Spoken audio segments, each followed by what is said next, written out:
Hello and welcome to my channel where I talk about all things attachment styles and no contact. When I was going through a breakup and no contact with a dismissive avoidant, one of the most common questions that came up from time to time, and one of the most common questions I get on a regular basis, is how long will it take to hear from a dismissive avoidant during no contact? So today I'm going to share some insight and my perspective on how long it might take for you to hear from a dismissive avoidant. First, it's really important to consider that no two avoidants are the exact same. Everyone has different lived experience, which manifests as different core wounds to varying degrees. Attachment styles also exist on a spectrum and can be fluid. They can change from person to person, relationship to relationship. So keep in mind that as you're watching content about attachment styles, that not everything may be fully applicable to you. With that said, let's get started. First, I can't tell you how many days exactly it'll take for you to hear from a dismissive avoidant. Now, I know there are a lot of no contact coaches out there who will tell you that anytime between 45 to 60 days are when they'll come back and reach out to you. In many cases, that can apply, but there's a lot of nuance to this. What I can tell you is the duration for no contact and how long they reach out will be dependent on a few various factors, such as some of the reasons for why no contact was needed in the first place. Were you dating? Were you in a relationship? Were you in a situationship? Or were you just hanging out as friends? Also, how deep was that relationship? How did that relationship or connection end? Was it amicable? Or did it end in a fight, an argument, or was it highly toxic? Or was it just something that fizzled out slowly over time?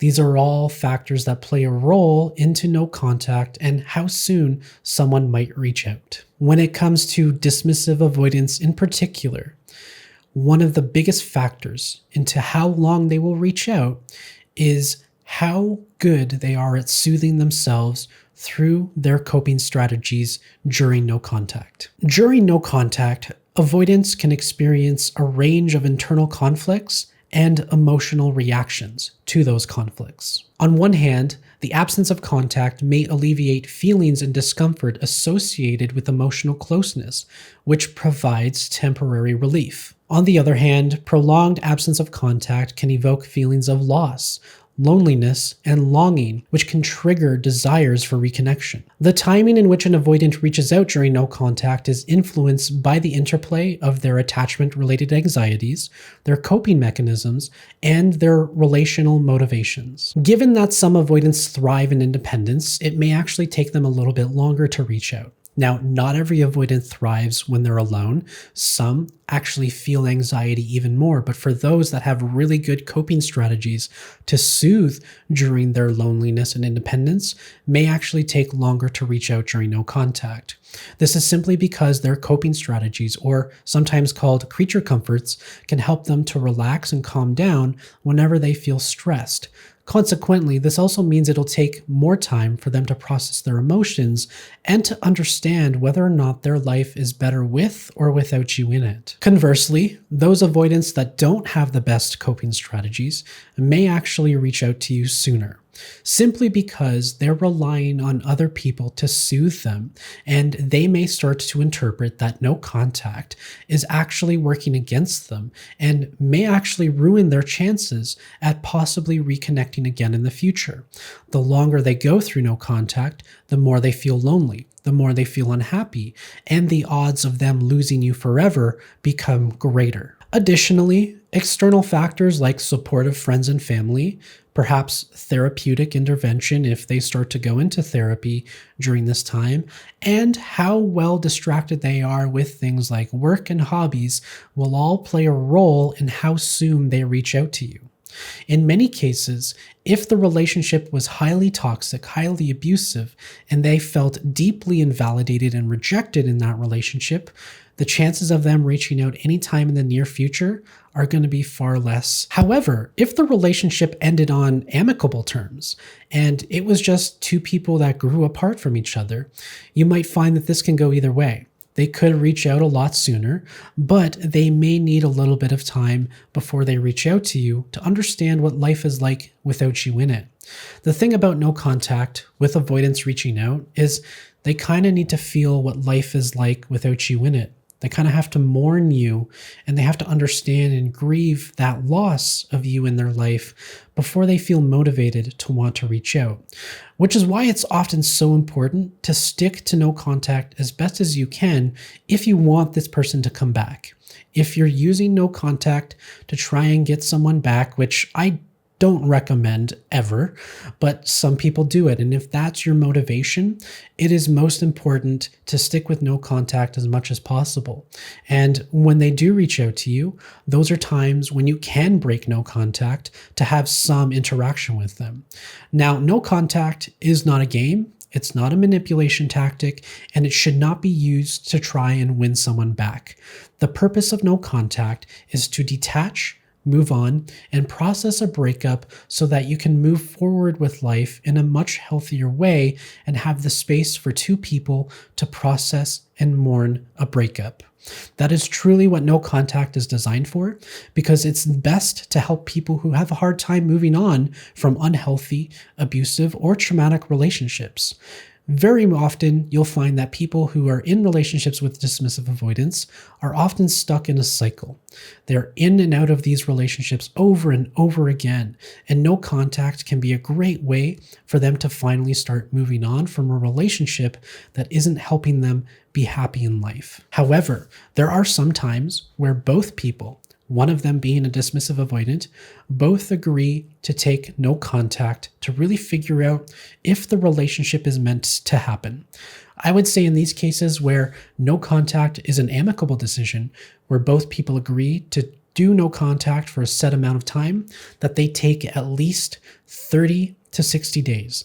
Arguably, the longer, the better, because the more you feel this person's absence in your life, the better you're going to understand how they were great in the relationship, how they weren't so great, and how a new relationship could be better and different than the one you had last time. Additionally, if the relationship was really short, like say less than 3 months, to the point where you may not even really consider it a relationship or you weren't even official, it may not actually help them to reach out to you at all. No contact may not actually help you in this area because chances are the relationship wasn't long enough, the bond wasn't strong enough, and they may actually take a lot longer to reach out simply because the magnetic energy that's exchanged in that relationship might not be strong enough to pull them back. However, I'm not going to say that this applies in every situation.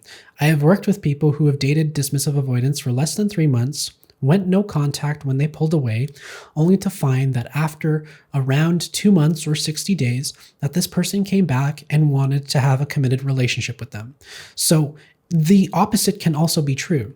With short-term relationships, sometimes they don't have the ability or haven't had the time to become deeply toxic, to become deeply abusive, or just there wasn't resentment built up, that it can actually allow people to come back sooner because the relationship was a lot better than if you had been in a longer one that was toxic, that was marked by a lot of turmoil and instability, because sometimes long-term relationships, it can take longer for dismissive avoidance to come back because they've had a long experience with that person and they need even more time to understand what it's like to be without that person. And so this is why there's sort of like a Goldilocks zone.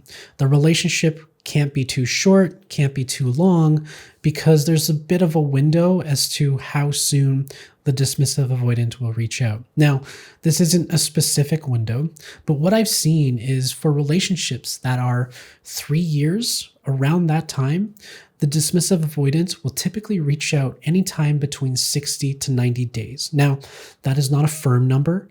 That is an anecdotal number that I've just seen come up time and time again within my work and, of course, within my personal no contact experience with another fearful avoidant. It's also important to consider that as you're going through no contact, especially if your breakup is really fresh right now, there may be a part of you that wants them back, and that's okay. Ignore the haters, ignore the people that say you shouldn't want them back or you should just move on and find someone else. It's okay to want someone back. There's no shame in that. I understand that when you're going through a breakup with someone, especially if you didn't ask for it, that you want them back. You want them in your life, and you're hopeful that no contact will be the reason that someone does come back to you. I will say that no contact is a great way to show to someone that you respect their boundaries and their space, especially if they've asked for it. Because by being persistent, by constantly texting them or reaching out to them or even begging for them back, you are indirectly telling that person that your needs for connection are more important than their needs for space. Dealing with a breakup, it's very messy at times, and there's no perfect way to deal with a breakup. However, no contact can provide both people to heal and allow them the space to detach and take the other person off of a pedestal so that you can see them both for their good qualities and their bad qualities from a really neutral perspective, to the point where on the other side of no contact, you may not want them back with the same intensity, which is a much better place to be in. You could still want them back, you could still want them in your life, but you don't need them back. You don't need them to validate you in order to be happy in life. It would just be great to share life with that person. And I would say that's a much healthier mindset to be in when you want to have a relationship with someone, because it's those relationships where people lose themselves, that lose their identity, that are often the most abusive, the most unhealthy, and the most toxic. And that's why no contact can be very necessary to help people find each other again. When I started my no contact journey, I knew nothing about attachment styles. I knew nothing about no contact. I was in a relationship with a fearful avoidant for a very long time, and they said they didn't want to be together anymore. They said they didn't love me and they didn't want to have anything to do with me. Through no contact, by working on myself and learning new strategies to be better in relationships, this person eventually came back around. It also helped that during no contact, I was working on myself and growing on TikTok and sharing about my no contact journey, which I think kind of helped in my situation. But just because you're not doing that doesn't mean you can't start to live your life and post about that online. Now, social media is a great tool to really advertise in a way how you're growing and you're healing and detaching. And sometimes this can be some of the reasons as to why people come back around. Through no contact, feelings of curiosity begin to develop, and they start to see you glowing up. They start to see how life is so much better with you now that you've moved on, that they may actually want to be a part of that again. And it really takes no contact for people to get to that point. Because when you're at the end of a relationship where people are muddled by their emotions and the relationship just is deeply unhappy, it's hard to see people for their true value and worth in that relationship. It's normal. People become complacent, they become unhappy, and it's hard to see people for all of the good and the bad. And so they can really focus on just the bad, and that's why they want to break up. But no contact can be a great way to see people for their good once again. But in order for that to happen, they need to experience your absence, and they need to understand what life is like without you in it. They need to miss you, essentially. They need to grieve you. And if you're constantly reaching out and you're breaking no contact, it's going to be a lot harder for them to do that. And it's only going to make them want to have even more space and independence even more. So with no contact, there's no magic time frame. For some people, I've seen as little as 4 months. For other people, I've seen over a few years until a dismissive avoidant reached out. It really depends on the factors that warranted no contact, how long the relationship was, whether that relationship was marked by happiness or turmoil, and how strong a dismissive avoidance coping strategies were during no contact. That really determined how soon it was for them to reach out. At the end of the day, there's nothing you can do to bring someone back. All you can do is really focus on yourself, which is why I say no contact is strictly about you. It's about growing, it's about leveling up, it's about healing, and it's about maturing in new ways that you couldn't have previously imagined. If I hadn't gone through no contact, I wouldn't be here right now making videos about this, helping other people overcome their attachment wounds during this time. So if you found this video helpful, if you're currently in no contact with a dismissive avoidant and you rely on this content to better understand your situation, feel free to drop a comment and share your experience. Share with others what you're going through, why you're doing no contact, and what you're hoping to get out of no contact, because I'm sure there's many other people in this same situation who want to learn about your experience too. And so if you found value in this video, feel free to drop the like button. Additionally, if you're going through a breakup or you're in no contact with a dismissive avoidant and you want to learn about how you can get the most out of no contact, feel free to check out the links in the description. You can book a one-on-one session with me. Lastly, if you want to learn more about no contact and dismissive avoidance, then feel free to check out these videos. In the meantime, I wish you all the best on your no contact journey and happy healing.